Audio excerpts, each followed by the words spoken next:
للدار كانت مظلمه وكان فيها بحال شويه ديال الغابه. انا تما تغتصبت، وي انا تغتصبت على جدلعه. داك السليب وداك الشيء كامل شديتو وكنت دخلت للدار وسديتو. بقول لك كنت كنخاف ماما وكنخاف انا هي اللي خاتلني في حياتي هي الخوف. ولا نرجعوا عليه هذا الموضوع اللي انا وحدت فيه دابا.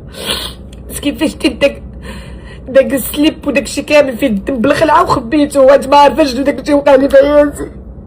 شنو وقع لهاد المؤثره اللي خرجات وعاودت على حياتها الشخصيه وشي بلانات طراو ليها في الطفوله ديالها وانها تغتصبات في سن صغير ودابا تشجعات وعاودت للمتابعين المرحله اللي دازت منها وكانت صعيبه بزاف، خصوصا انها كانت صغيره وكانت مخلوعه باش طرا ليها داكشي وانها عاشت خايفه. ينفع كتفكر في داكشي اللي وقع ليها كتأزم من الداخل. حنا كنشوفوا غير شي واحد باش كيتشهر وكيوصل، اما المراحل اللي داز منها والمعاناه ما كنشوفوهاش. وانها طاحت وناضت وخدمت عليها عاد وصلت. هادشي اللي دارت هاد المؤثره شجع بزاف بنات وناضوا كيعاودوا شنو طرا ليهم تا هما.